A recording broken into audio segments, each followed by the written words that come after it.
औरतों की जुबान पर लगाम लगाने वाला परिवार। शहर के एक बड़े मैरिज हॉल में रोशनी की चकाचौंध के बीच धूमधाम से एक शादी का फंक्शन हो रहा है। शादी में शहर के एक बड़े कारोबारी धर्मपाल मेहता भी अपने पूरे परिवार के साथ आए हैं। घर के सारे मर्द जहां सबसे घुल मिलकर बातें कर रहे हैं, वहीं घर की औरतें घबराई हुई सी एक कोने में चुपचाप खड़ी हैं। अरे आप लोग यहाँ कोने में चुपचाप क्यों खड़ी हैं? चलिए ना, सभी महिलाएं नाच गा रही हैं, आप लोग भी आइए हमारे साथ। नहीं बेटा तुम जाओ, मेहमानों का ध्यान रखो, हम लोग यहाँ बिल्कुल ठीक है। बहू तुम तो चलो बेटा, देखो तुम्हारी उम्र की बहुएं बेटियां सब कितना एंजॉय कर रही हैं और तुम यहाँ खड़ी हो। चलो मैं तुम्हें सबसे मिलवाती हूँ। नहीं चाची जी, मैं यही ठीक हूँ। महिमा बहन, तुमने तो अपनी बहू पर काफी लगाम कस कर रखी हुई है। देखो जहाँ बाकी सब हंसी मजाक कर रही है और ये बेचारी तुम लोगों के साथ कोने में दुपक कर खड़ी है। नहीं चाची जी, ऐसी कोई बात नहीं है, वो दरअसल मुझे ही ज्यादा बातचीत करना पसंद नहीं है ना, इसलिए। दादी जी, मम्मी तो हमेशा ऐसे ही चुप रहती है, दादाजी को पसंद नहीं है ना ज्यादा बोलना। अच्छा हाँ, और सिर्फ मम्मी नहीं, बड़ी दादी दादी और बुआ भी ज्यादा नहीं बोलते, ज्यादा दादी जी कहते हैं। जितना दादाजी कहते हैं बस उतनी ही बातें करते हैं।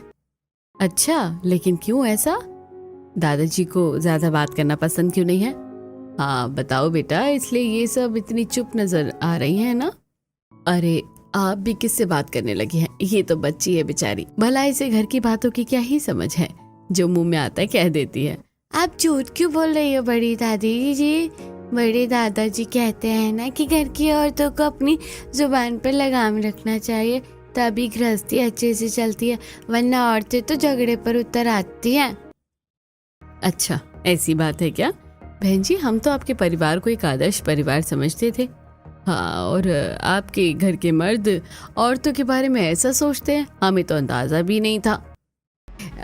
अरे भाई, आप भी किसकी बातें सुन रही हैं? इससे भला किस बात की समझ है? घर में एक आध बार कोई बात सुन ली और बस दिमाग में डाल ली, और नहीं तो क्या। आप तो हमारे परिवार को जानती ही है, शहर का कितना रसूखदार परिवार है हमारा, कितना नाम है हमारे परिवार का। हाँ हाँ ठीक है बेटा, छोड़ो, चलो वरमाला की रस्म शुरू हो रही है, हम सब स्टेज के पास चलते हैं। गीता देवी, महिमा जी, रागिनी और सरिता स्टेज के पास आती हैं और वहां भी चुपचाप खड़ी रहती हैं, जबकि बाकी सब हंसी मजाक कर रहे थे। तभी एक आपस में हंसते और मस्ती करते हुए कपल को देखकर निहारिका कहती है, मम्मी ये अंकल आंटी भी तो आपके और पापा की तरह ही है, लेकिन ये लोग कितने अच्छे से बातें कर रहे हैं, ऐसी मजाक कर रहे हैं। हाँ बेटा, आप और पापा ऐसा क्यों नहीं करते हो? आप क्यों आपस में बात नहीं करते हो? बेटा बात करने देंगे तब करेंगे ना। तुम्हारी मम्मी तो बेचारी चाहती है बात करना, लेकिन तुम्हारे पापा को तुमने देखा है ना, कभी मम्मी से बात करते हो? सही बात है बुआ जी, लेकिन मेरी सारी फ्रेंड्स के मम्मी पापा भी एक दूसरे से अच्छे से बात करते हैं। हमारे यहाँ तो आप सब भी हमेशा चुप ही रहती हो। चुप हो जाओ निहारिका, कब से बोली जा रही हो? बच्चों को इतनी बड़ी बड़ी बातें नहीं करनी चाहिए, जितना बोलने के लिए कहा जाए बस उतना ही बोला करो। लेकिन ऐसा क्यों मम्मी? मुझे भी नहीं पता ऐसा क्यों, तुम बस अपनी जुबान पर कंट्रोल रखा करो। तुम जानती हो ना कि बड़े दादाजी घर में क्या करते हैं। फिर तुम भी चुप रहा करो सरिता, तुम्हारे दादाजी सुन लेंगे तो अभी चिल्लाने लगेंगे और अच्छा खासा तमाशा खड़ा कर देंगे, ये भी नहीं सोचेंगे कि हम कहाँ खड़े हैं। सरिता तुम्हें इसे समझना चाहिए, तो उल्टा तुम इसे भड़का रही हो। तुम्हें तो पता है ना कि ये तो बच्ची है, यहाँ सबके सामने कुछ भी बोल देगी तो बात कितनी बढ़ जाएगी। तीनों महिलाएं निहारिका और सरिता को समझा रही होती हैं कि तभी राघव और माधव वहां आकर धीमी आवाज में गुस्से से कहते हैं, हम लोग तब से देख रहे हैं, तुम लोगों का मुंह चलता ही जा रहा है। क्या दिखाना चाहती हो तुम लोग? लोगों को अपनी आवाज सुनाना चाहती हो क्या? वो हम बातें नहीं कर रहे हैं, हम तो बस निहारिका को समझा रहे हैं। अच्छा, समझाने का भी एक ढंग होता है, ये ऊंची आवाज में समझाया नहीं जाता, और अपनी आवाज नीची रखो। यूं 10 लोगों को अपनी आवाज सुनाने की जरूरत नहीं है, तुम लोगों को अपनी जुबान पर लगाम लगा कर रखा करो, समझी? इतना कहकर दोनों वहां से चले जाते हैं और रागिनी कहती है, जुबान पर लगाम ही तो लगा कर रखते हैं हमेशा, तब से और क्या कर रहे हैं? बुद्ध बनकर ही तो खड़े हैं ना यहाँ। कुछ देर बाद खाना होता है और उसके बाद सब लोग घर आ जाते हैं। अगले दिन सुबह सब डाइनिंग हॉल में बैठे हैं। घर की सारी महिलाएं किचन में काम कर रही हैं और टीवी पर कोई डिबेट चल रही है। तभी किचन में गीता जी से स्टील का गिलास गिर जाता है और दादाजी गुस्से से झपटते हुए कहते हैं, अरे ये किस बात का शोर हो रहा है? समझ में नहीं आता क्या तुम लोगों को? अरे सुबह सुबह दिमाग खराब करना जरूरी है क्या? माफ करना, गलती से हो गया। बस गलती से हो गया। अरे ध्यान कहाँ रहता है तुम लोगों का? ध्यान से काम करोगे तो ऐसी गलतियां नहीं होंगी, समझी? मम्मी से गलती से हो गया है बाबूजी, जानबूझकर नहीं गिराया उन्होंने। जब उन्होंने कह दिया है तो फिर तुम्हें बीच में बोलने की जरूरत क्या है? अपनी जुबान पर लगाम लगा कर रखा करो, समझी? मैंने तो कब से अपनी जुबान पर लगाम लगा कर रखी हुई है बाबूजी। काश मैंने उस वक्त अपनी जुबान पर लगाम लगा ली होती ना, तो आज मुझे यूं घुट घुट कर जीना नहीं पड़ता। कमला की बात सुनकर महिमा और रागिनी उसे धीमी आवाज में समझाती हैं। बस करो कमला, बात को मत बढ़ाओ, जो हुआ उसे भूल जाओ। हाँ बुआ जी, प्लीज आप शांत हो जाइए। महिलाओं के बोलने पर पाबंदी लगाने से कुछ हासिल नहीं होगा। उन्हें हमेशा चुप रहने की सलाह दी जाती है ताकि उनकी गृहस्थी बची रहे। लेकिन दोस्तों, ये गलत बात है। इससे घर तो नहीं बसेगा, लेकिन मन में डर जरूर बस जाएगा। अरे बस ऐसी ही लड़कियां होती हैं जो केवल मुंह चला सकती हैं, इनसे घर नहीं चल सकता।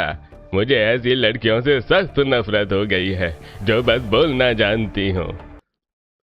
मैंने तो जानबूझ के सिया की डिबेट लगाई थी, मुझे क्या पता था कि ऐसी डिबेट आ जाएगी।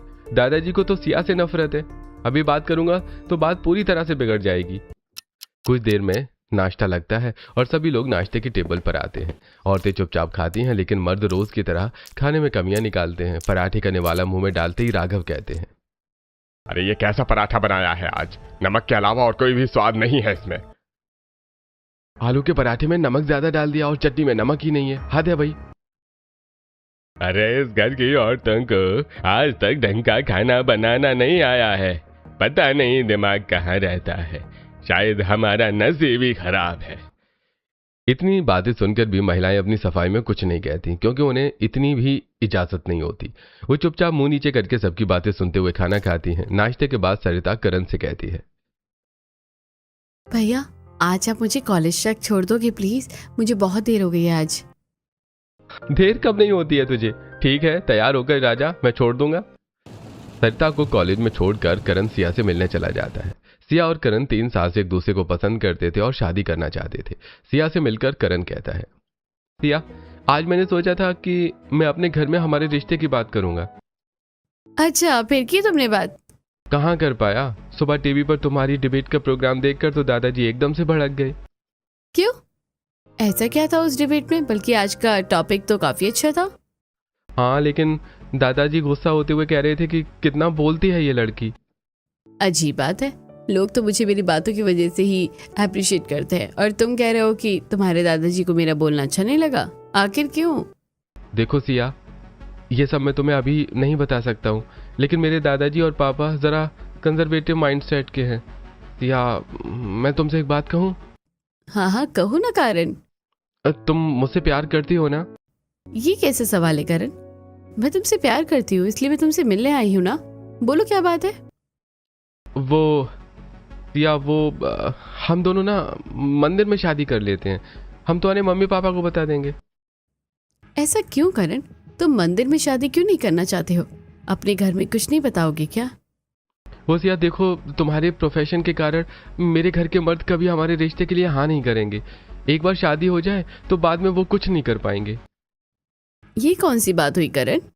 अब अच्छा लगे चाहे बुरा, हमारे पास बस ये एक ही रास्ता है। हमें ऐसा ही करना पड़ेगा, वरना हमें अलग होना पड़ेगा। ये बहुत बड़ा फैसला है करण, मैं ये अकेले फैसला नहीं कर सकती। मुझे अपने मम्मी पापा से इस बारे में बात करनी होगी। हाँ बिल्कुल, तुम अपने मम्मी पापा को बताओ, फिर देखते हैं कि वो लोग क्या कहते हैं।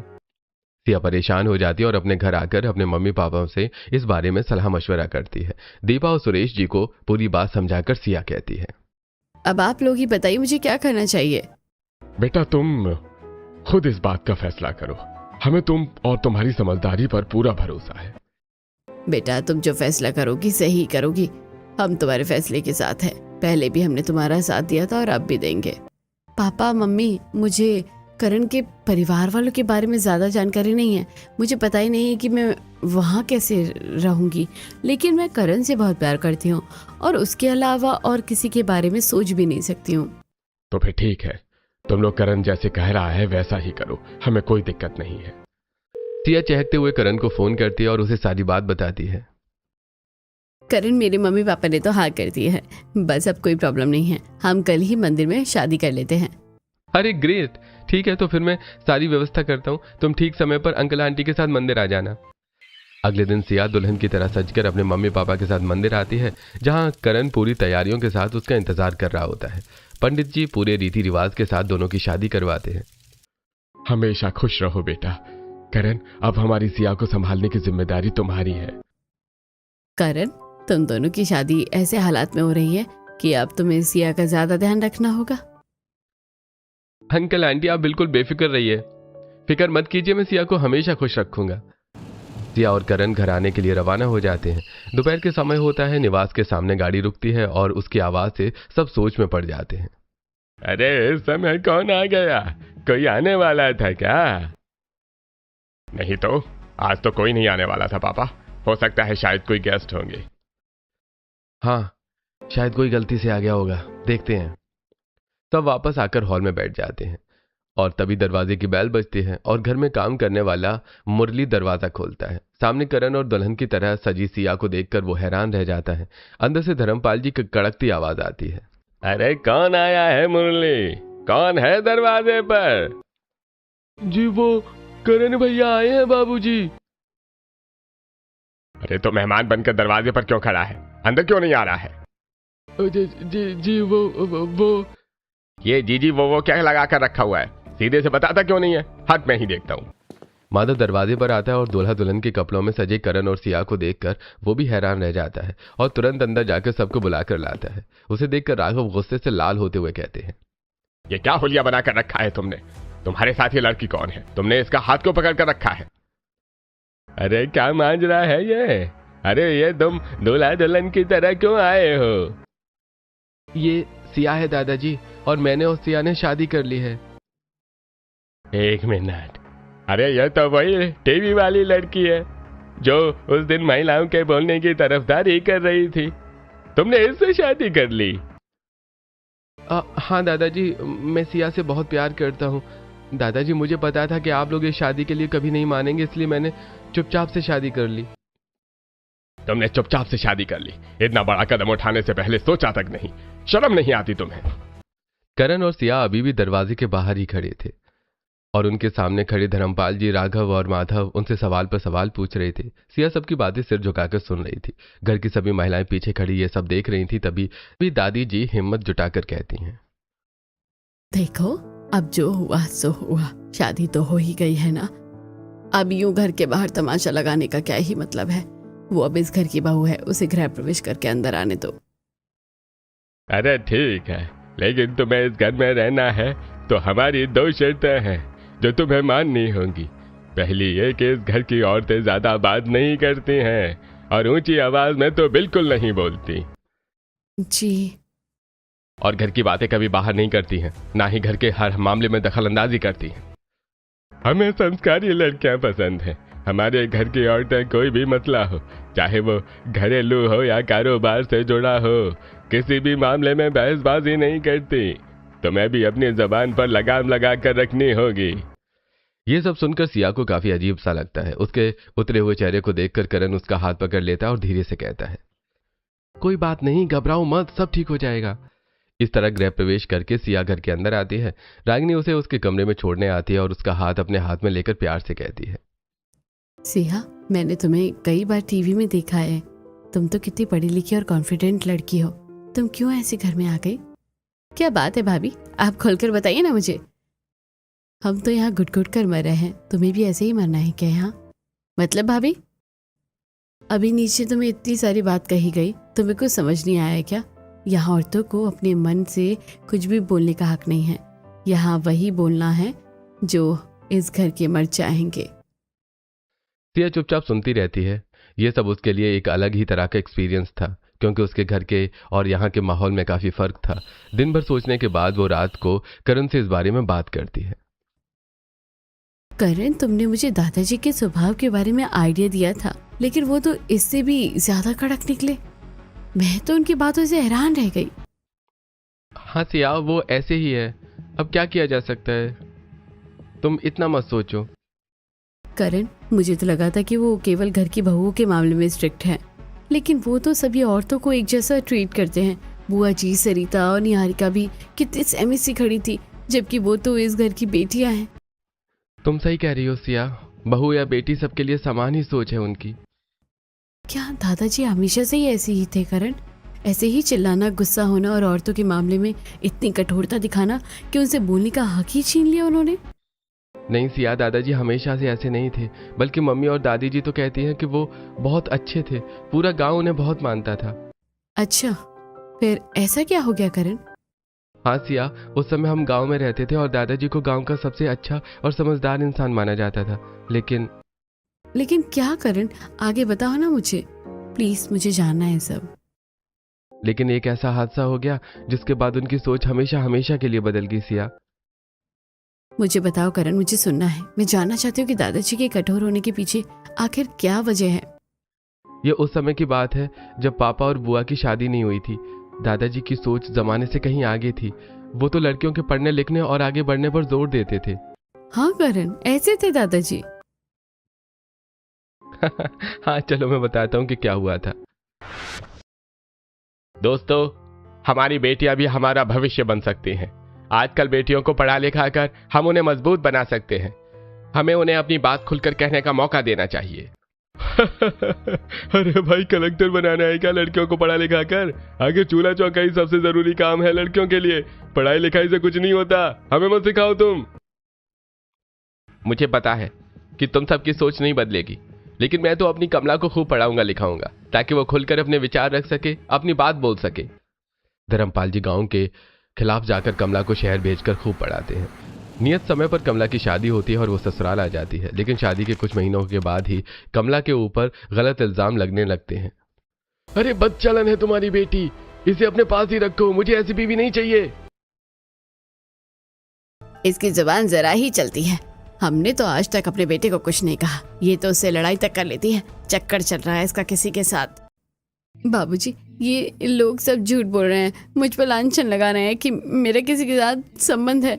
आप तो मुझे अच्छे से जानते हैं ना, मैं ऐसा करना तो दूर सोच भी नहीं सकती। हाँ बेटा, तुम सही हो, लेकिन ये लोग ऐसा क्यों कह रहे हैं?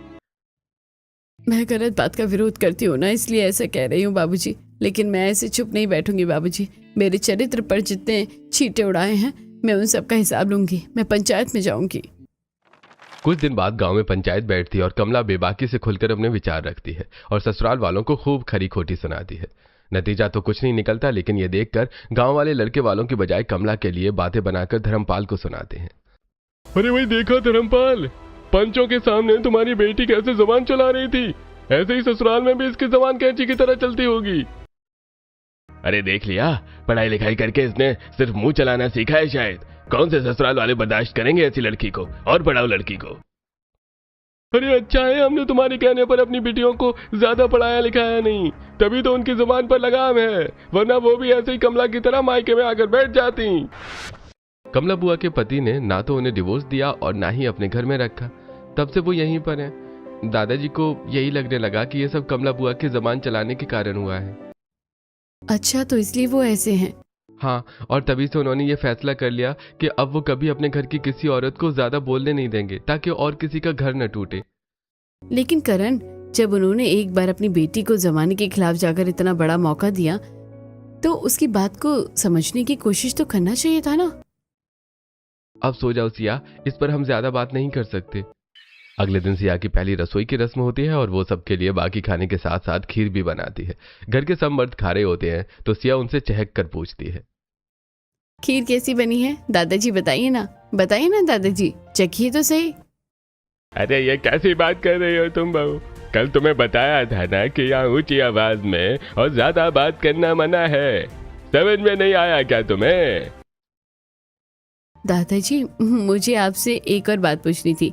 मुझे करण ने सब बताया हुआ था, लेकिन आपने अगर गांव वालों के खिलाफ जाकर कमला बुआ को पढ़ाया लिखाया, तो फिर थोड़ा तो उनके ऊपर विश्वास करना था ना, उनकी बात भी तो सुननी चाहिए थी आपको।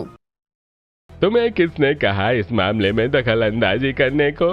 है, अपनी हद में रहो तुम, अपने आप को ज्यादा होशियार समझती हो तुम। क्या आपको अभी भी यही लगता है कि कमला बुआ ऐसी हरकत कर सकती है? आपको अपनी बेटी पर बिल्कुल भरोसा नहीं था दादाजी? ये गड़े मुर्दे उखाड़ने की क्या जरूरत है तुम्हें? कल तुम्हें समझाया था ना, समझ में नहीं आया तुम्हारे? करण, शायद हमारी बात इसे समझ में नहीं आई है, तो ही इसे अच्छे से समझा देना। लेकिन बाबूजी सुने तो। अरे बहुत जबान चल रही है तुम्हारी, तुम ऐसे नहीं सुधरोगी। यहाँ सबको अपनी गलती की सजा जरूर मिलती है, तुम्हें भी इस बात की जरूर सजा मिलेगी। धर्मपाल बहुत ज्यादा गुस्से में आ जाते हैं और खाने की थाली उठाकर फेंक देते हैं। घर की बाकी औरतें घबराई हुई सी बुत बनकर खड़ी रह जाती हैं। कमला आगे बढ़कर कहती है, इस घर के लोगों की सारी तकलीफों की जड़ मैं ही हूँ। मेरी वजह से ये सब हुआ है, मैं ही बुरी हूँ। हाँ, तुम हो ही बुरी। अरे समझ जाओ इस बात को, तुम्हारी वजह से ही हुआ है सर। कमला रोते रोते अपने कमरे में चली जाती है और धर्मपाल जी गुस्से से लाल होते हुए सिया से कहते हैं, तुमने जबान चलाकर जो गलती की है उसके लिए तुम्हें ऐसी सजा मिलेगी कि तुम्हारी अकल ठिकाने पर आ जाएगी। हम तुम्हें सजा देते हैं कि तुम अपने माँ बाप से बात नहीं करोगी और घर के सारे काम करोगी। हाँ मुझे मंजूर है, लेकिन मैं भी इस घर में ये अत्याचार नहीं होने दूंगी। आप जिद्दी हैं तो मैं भी आपसे बड़ी जिद्दी हूँ। मैं भी घर के पूरे काम करूंगी और मम्मी पापा से भी कोई बात नहीं करूंगी। और कुछ दिन सिया सजा के तौर पर घर के सारे काम करती है। धर्मपाल जी उससे उसका फोन भी छीन लेते हैं, जिससे वो अपने मम्मी पापा से भी बात नहीं कर पाती। लेकिन काम की अधिकता से वो अब थकने लगती है और करण से कहती है, करण तुम दादाजी से बात करो ना, मुझसे काम नहीं हो पा रहा है। तुम तो मेरी हालत देख ही रहे हो ना। देख रहा हूँ सिया, लेकिन तुम्हें भी तो सोच समझकर कदम उठाना चाहिए था ना। क्यों इतना बड़ा चैलेंज स्वीकार कर लिया तुमने? फिर भी ठीक है, तुम फिक्र मत करो, मैं दादाजी से बात करता हूँ। करण धर्मपाल जी से इस बारे में बात करता है और उनका कड़वा जवाब सुनकर चुप हो जाता है। दादाजी, अब सिया को माफ कर दीजिए ना। घर के सारे काम करना उसके लिए मुश्किल हो रहा है, ऊपर से आपने उसका फोन भी रख लिया है। अरे तुम उसकी वकालत मत करो करण, उसे उसके लिए किए की सजा ही मिल रही है ये। और लानत है तुम पर कि तुमने अपनी बीवी नहीं संभाली गई। अरे उसकी बेलगाम जबान पर लगाम लगाना नहीं आया तुम्हें। धर्मपाल जी करण की बात नहीं सुनते। 2 दिन बाद सिया महिमा के पास जाकर कहती है, मम्मी जी मुझसे अब ज्यादा काम नहीं हो पा रहा है। मुझे अपने मम्मी पापा से बात करनी है, वो भी परेशान हो रहे होंगे। आप कुछ करिए ना। ठीक है बेटा, फिक्र मत कर, मैं तुम्हारे ससुर जी से बात करती हूँ। तुम करण के फ़ोन से अपनी मम्मी पापा को फ़ोन कर लेना। वैसे तो ये चीटिंग होगी मम्मी जी, लेकिन मुझे करना पड़ेगा। वो लोग मुझे फ़ोन ट्राई कर रहे होंगे और परेशान हो जाएंगे। सिया करण के फोन से अपने मम्मी पापा को फोन लगाती है, लेकिन उसके कमरे के पास गुजरते ही धर्मपाल जी सुन लेते हैं। अपने मम्मी पापा से बात कर रही हो? शायद हार गई हो तुम। अब तो तुम्हारी ये सजा है कि तुम सबके कपड़े भी धोगी। तुम अब पूरे 2 दिन मुंह पर कपड़ा बांध कर घूमोगी ताकि तुम्हारी जुबान को थोड़ा आराम मिल सके। सिया को मुंह पर कपड़ा बांधकर अपनी जुबान को लगाम देने की सजा मिलती है। महिमा से उसकी हालत देखी नहीं जाती और वो राघव से इस बारे में बात करके उन्हें सिया की परेशानी बताती है। आप बाबूजी को समझाइए ना। सिया रसोई में अकेले काम करके थक जाती है बेचारी, फिर उसके मम्मी पापा से भी उसकी बात नहीं करवाई जा रही है। बच्ची है बेचारी, मुंह पर कपड़ा बांध कर घूमना पड़ रहा है बेचारी को। अरे बच्ची नहीं है वो, पहले ही सब समझाया था ना उसे। अब भुगते खुद और उसकी तरफदारी कर रही हो ना। तो सुन लो, कल से घर में कोई काम वाली नहीं आएगी। सारा काम तुम दोनों सास बहू करोगी, यही तुम्हारी भी सजा है। सारी काम वालियां हटा दी जाती हैं और अब तो महिमा को भी सिया के साथ काम करना पड़ता है।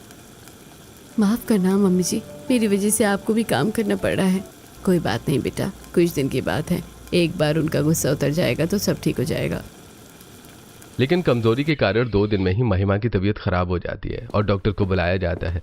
डॉक्टर महिमा का चेकअप करती है और कहती हैं, ये काफ़ी कमज़ोर है, इसके लिए तो दवाई दे देती हूँ, लेकिन मुझे लगता है कि ये काफ़ी घुटन से भरे माहौल में रह रही हैं। कोई तनाव है इन्हें और इन्हें इससे बाहर निकालने की ज़रूरत है, वरना इनकी जान को खतरा है। अपनी माँ की इतनी बुरी हालत देखकर करण और माधव दुखी हो जाते हैं। वो एक दूसरे से इस बारे में बात करते हुए कहते हैं, माँ की हालत इतनी खराब हो जाएगी सोचा नहीं था। करण, मुझे बहुत दुख हो रहा है। हमने कभी माँ के बारे में सोचा ही नहीं। अब हमें माँ का खूब ध्यान रखना होगा। हाँ भैया, नहीं तो हम उन्हें हमेशा के लिए खो देंगे।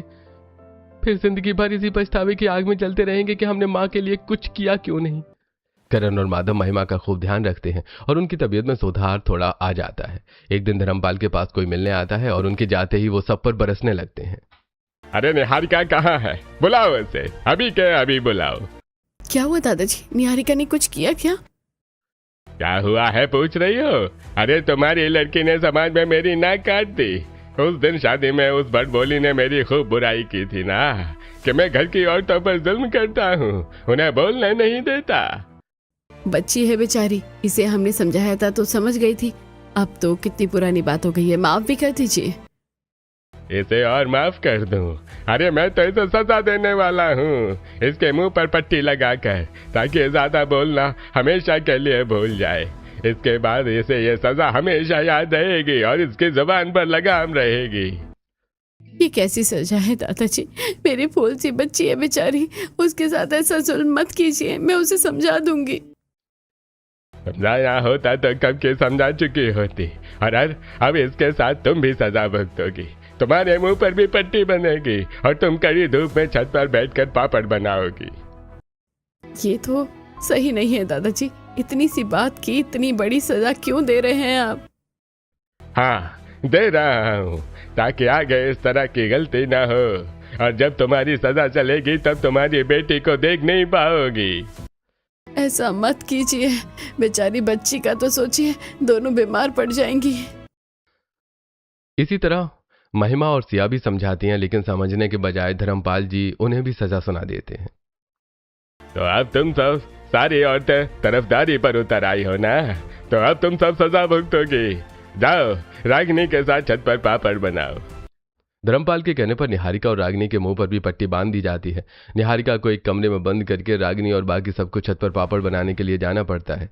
कड़ी धूप में सबकी हालत खराब हो जाती है। पता नहीं हमें और कितना भुगतना पड़ेगा, कब इस नरक जैसे जीवन से छुटकारा मिलेगा हमें। छोटी सी बच्ची का भी नहीं सोचा, कैसी हालत कर दी बेचारे की। कुछ तो करना ही होगा, हम कब तक ऐसे रहेंगे? मैं चुपके से जाकर निहारिका को देख कर आती हूँ। सिया चुपचाप सिया को देखने जाती है। मुरली उसके कमरे के बाहर पहरेदार बनकर खड़ा होता है। सिया पलटती है, तब मुरली उसे देख लेता है और कहता है, निहारिका, बेबी की तबीयत खराब हो रही है। भाभी जी, मैं ठहरा नौकर आदमी, लेकिन आप तो कुछ कीजिए। मैंने बेबी को चुपके से पट्टी हटाकर पानी पिलाया था, लेकिन भूखी है वो बेचारी। सुनकर सिया परेशान हो जाती है, लेकिन रागिनी के सामने कुछ नहीं कहती। उसे इस बात की तसल्ली होती है कि मुरली निहारिका को पानी तो दे रहा था, वरना गर्मी में उसकी हालत और खराब हो जाती। सिया कमला से पूछती है, बाबूजी, आपने कभी अपने लिए आवाज क्यों नहीं उठाई? आप तो सही थे ना, फिर भी कोई तो प्रूफ होगा ना आपकी बेगुनाही का। बाबूजी ने मेरी बात की कहाँ ही सुनी कि मैं अपनी सफाई दे पाऊं।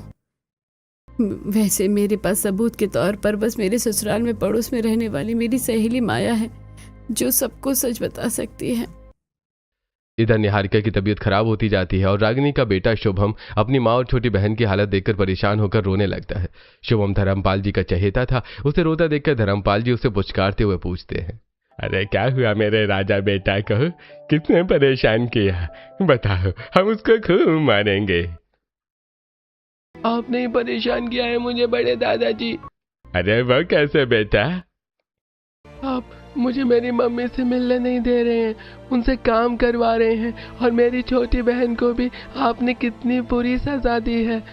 आप सब बहुत बुरे लोग हैं। हमें स्कूल में बताया है कि ऐसे लोग बहुत खराब होते हैं जो दूसरों को परेशान करके खुश रहते हैं। मैं आपसे बात नहीं करूंगा। शुभम की बात सुनकर सभी मर्दों का सिर शर्म से झुक जाता है। धर्मपाल तुरंत निहारिका और रागिनी के मुंह से पट्टी हटवाता है।